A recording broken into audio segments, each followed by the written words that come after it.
Tomato சாப்பிடும்போது tomato ஒதுக்கிக்கிறாளா நீ? அப்போ இந்த வீடியோ உனக்கு தான். ஃபுல்லாக பாரு, எவ்வளோ நியூட்ரிஷன் பெனிஃபிட்ஸ் இருக்குன்னு சொல்கிறேன், கேட்டுக்கோ.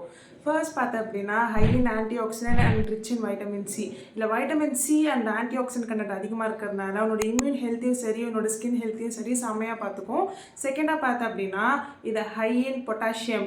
நீ ஒரு ஹை பிபி பர்சன், அதாவது ஹை பிளட் ப்ரெஷர் இருக்கிற ஒரு பர்சனாக இருந்த அப்படின்னா உன்னோட பிபி லெவலை செம்மையாக ரெடியூஸ் பண்ணி விட்டுரும்.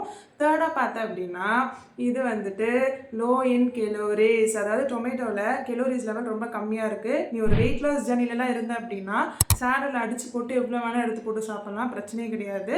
ஸோ அடுத்து பார்த்தா அப்படின்னா டொமேட்டோவில் நேச்சுரலாகவே 95% ஆஃப் ஹைட்ரேஷன் லெவல், அதாவது வாட்டர் கண்டென்ட் இருக்குன்னு சொல்கிறாங்க. ஸோ அதனால் ஒரு பாடியை வந்துட்டு ஹைட்ரேட்டடாக வச்சுக்க ஹெல்ப் பண்ணும்.